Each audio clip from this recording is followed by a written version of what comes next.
Greetings and welcome to presentation number 4 of Matrix Revealed. Today started for me with a song that came into my head as a spiritual download.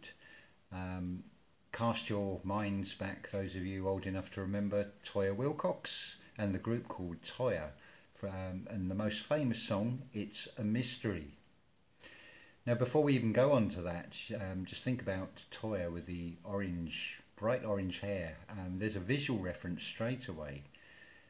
And it's not Toyah, it's to Yah, if you think about it.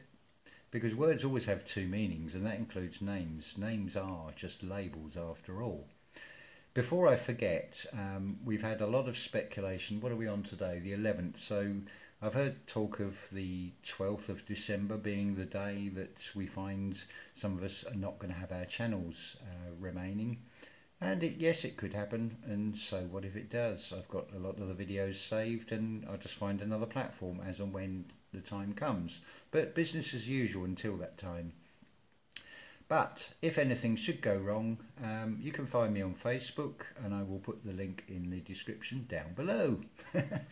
Always wanted to do that, so now I've got a good excuse to do it, and I've actually remembered to say that this time. But anyway, the song, It's a Mystery. Somewhere in the distance, hidden from view, suspended in the atmosphere, waiting to come through. Sometimes it's so far away, sometimes it's very near. Sound being carried by the wind, just loud enough to hear.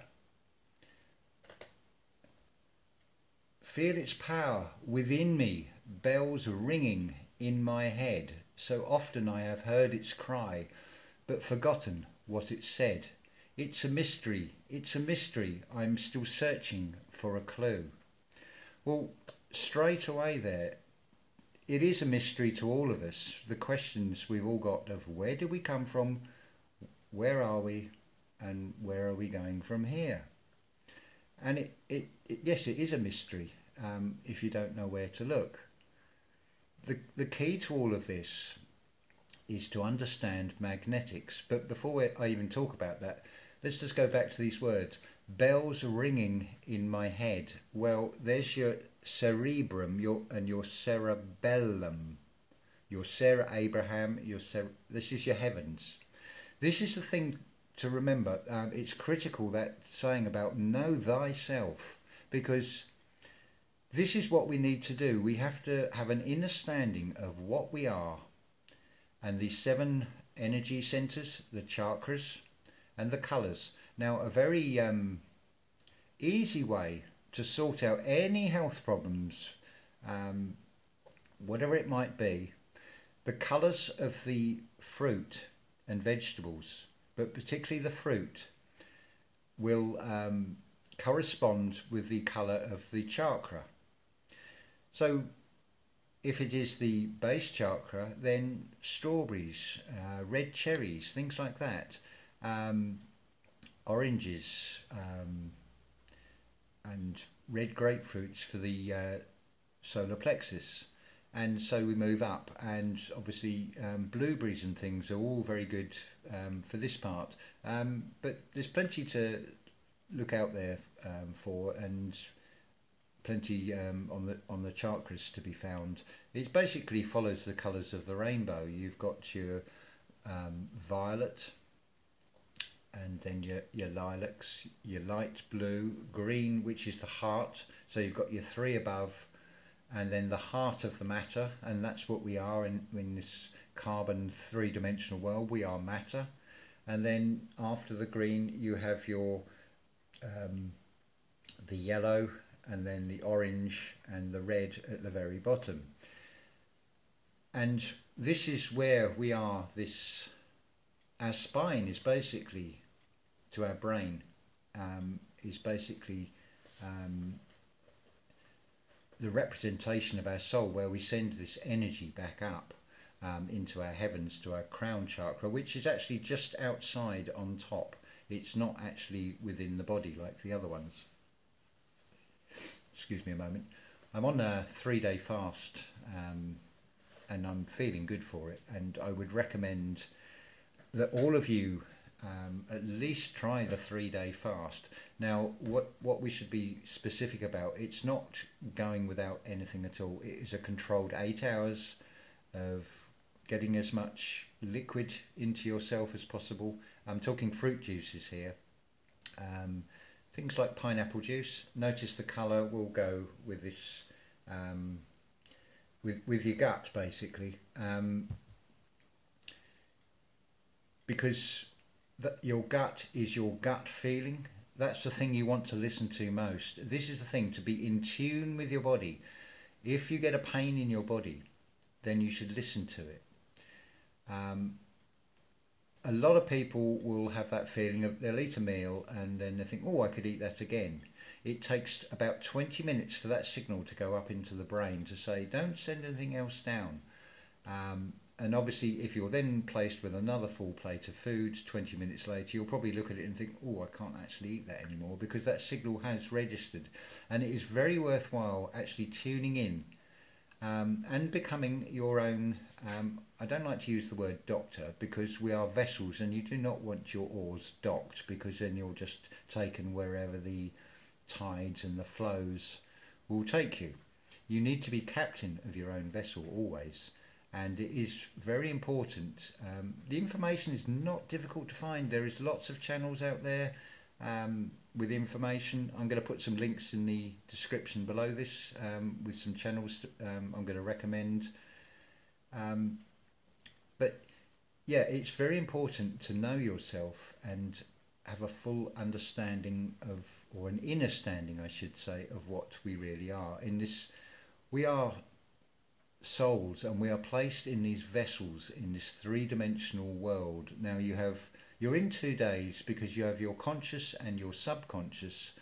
The thing to always think about is, what is the conscious and what is the subconscious, because dreams can seem very real. So do you really know which is your conscious and which is your subconscious? I could go off loads of different tangents with this, but I want to stick to the basics of this as much as I can. The first process with this spiritual path is one of unlearning rather than of learning. You'll find this pattern with everything.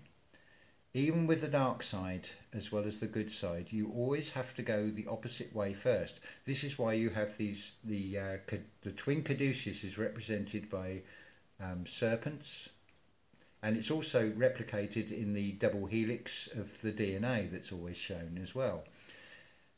So you always want to look the other way first. So the first thing to do, and to make any sense of anything, whether it be spiritual or the truth-seeking side, is to forget everything you've ever been told. Now, I'll give you a perfect example of this. I'm going to suggest you look at the Unscrambled channel. Again, I'll put the link in the description of this.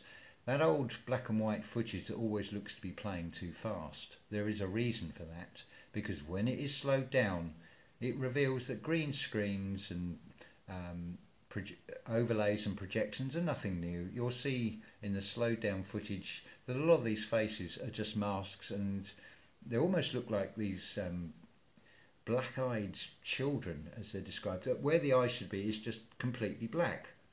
And it changes frame to frame. When it is speeded up, you can't really see it. It's only when you really analyse this, and you also look at the definition of the whatever's in the background. Again, there is no point of reference. These buildings, because they are so similar, could be anywhere. I'm going to suggest that our history, or our story, is only about 500 years old, since the last reset. That's when things started to go wrong. Now, what we really are is souls. We come into two projections. We are the stars. So we are in this conscious or subconscious reality, two realities. This is what is described as the fall of humanity, because we are fallen angels. And we are now in this realm. We still have the power of choice, of course. So just as much, you can choose to listen to what I say and go along with it, or you can dismiss it completely. That is your choice. That is always your choice with everything in life. Illnesses as well. I would be, it makes the most sense to me to go with what Dr. Sebi said, that there is only one illness. It is where the illness penetrates the mucous membrane. It then depends, obviously, with lots of other things as to how that manifests, and it can be created in the mind. So you might have it as heart problems, you might have it as ligament or joint problems, arthritis or something like that. All these illnesses are all one thing, they just manifest in different ways. So it is important to look into having a full understanding of yourself, becoming your own doctor.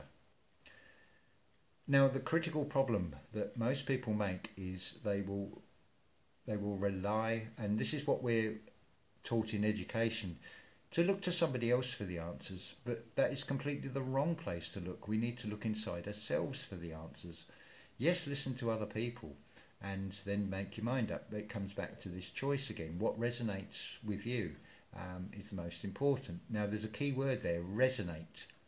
Because everything is vibration. Even in the Bible it says, and God said, there is your reference. It is sound vibration. That is all we are really. We are held together, this molecular structure that we decode. Likewise, you are decoding.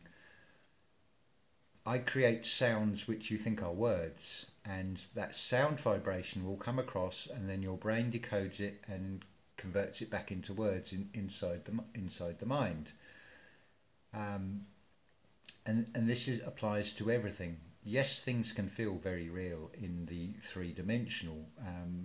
If you knock your arm, for example, what they call the funny bone, yeah, it does hurt. There's no illusion to that. That's what it is. But we are here to have an experience. And then we send that message back to source, because if you are on this awakening path and have got, well, don't worry about how far you've got on that path and what you feel you've still got to do. Just look back to what you have done in the last, say, 6 months or a year ago. Think back to how you were then, what you knew then, and what you know now. Because this is what I say, always look two ways, because otherwise things can seem very daunting. If you set it up in your mind that it becomes this great big wall that you've got to climb, which it isn't. You just take it in. It's mind food as much as anything else, and soul food. So you digest it in small amounts. It's the same with this fasting. Don't go full in trying to do a 7-day fast. You need to build up to this slowly. It's an ongoing process. But basically what you're doing with a fast is you are doing like a computer or a laptop when you do the reset on it. You are allowing the intestines to reset, and you're giving them a chance to rest, because don't forget what these bodies are being put through all the time. It is very important as well to understand how the body works, and we have something like 100 what they call transient metals floating around in the bloodstream, being deposited here, there and everywhere, keeping things all nicely in balance. But that can be overloaded if you put too much of something in your body, or the wrong things in your body as well. Vaccines are a classic example. You do not need any of this rubbish at all. The problem occurs with the severing of the umbilical cord. It cuts, and this is what everything is designed in this 3D reality is to do, is to sever your ties with nature, because while we're in this three-dimensional form, we are very much connected to nature. I'm all over the place with this one, I'm afraid, because I don't write scripts out. I just, as things come into my mind, I will just put them out there. I think that's the best way, because it is all about sharing is caring. Now, there is a topic I do want to talk about, which I think I'm going to leave to another video because it is quite involved, but it does relate to what I'm saying in this one. So I would suggest listen to this presentation first and then go on to number 5, which I will make immediately after this one, and then hopefully it will make a lot more sense. I'm going to talk about the subject of depression and anxiety, and all the things that come with that.